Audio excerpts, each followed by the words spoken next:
welcome to All Right in Sin City, Jeff. Thank you so much for having me. So it seems in your book that pizza is kind of a common ground of contemporary North America. The pizza delivery guy gets an intimate look at the private lives of all kinds of people from all walks of life. Do you want to talk a little bit about that? Well, that's definitely true, right? And I would say that the particular pizza shop where I worked in Ann Arbor was right across the street from West Quad at University of Michigan. So we probably served as much pizzas as anybody in the world. You know, like we would get so many from students, but of course I would also get just people in the community, whether that was like really, really wealthy people who live in some very nice houses, or just kind of people who like work at the 7-Eleven and are tired of the slices there and want a pie delivered to them. So it was definitely a interesting cross section of the city, and to you know, serving pizza to students who I wrote recommendation letters for to go to U of M was an interesting experience.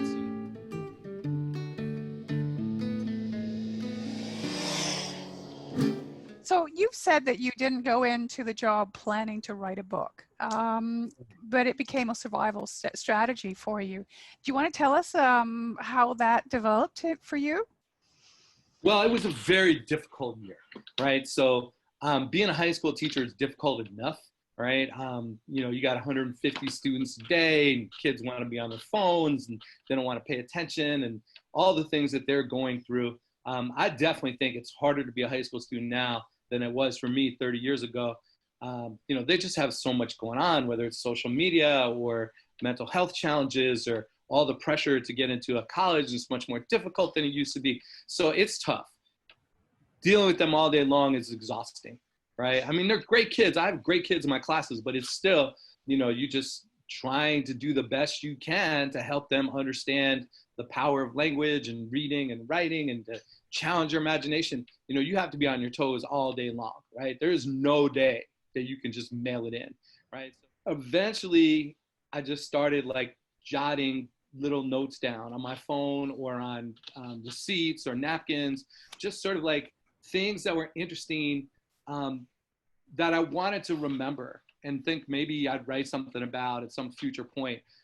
And eventually, you know, some of them turned into poems, and I feel like, okay, I've got about 4 or 5 poems right now. Is this a project? I don't really know.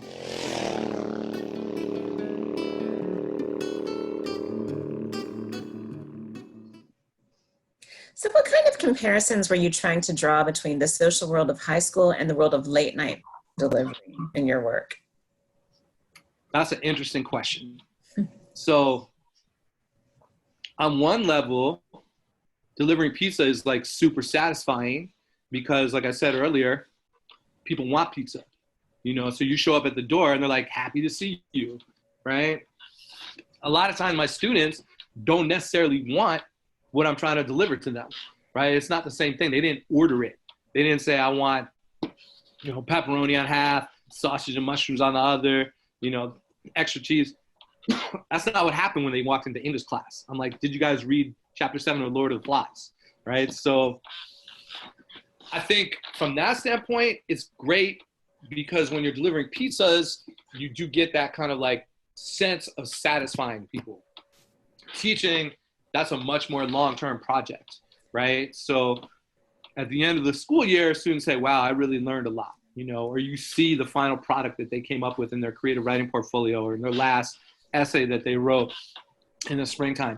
And you can see the growth, right? But it doesn't happen like time after time each night. So that makes teaching like a lot harder to stay motivated sometimes when it feels like the students aren't engaging or they're not super excited about what you're doing or what you're talking about. At the same time, I understand that me giving someone a pizza is great, that they're happy for the 15 minutes that they eat it, but me giving someone the skills to be a reader, a writer, and a thinker is like much more deeply important.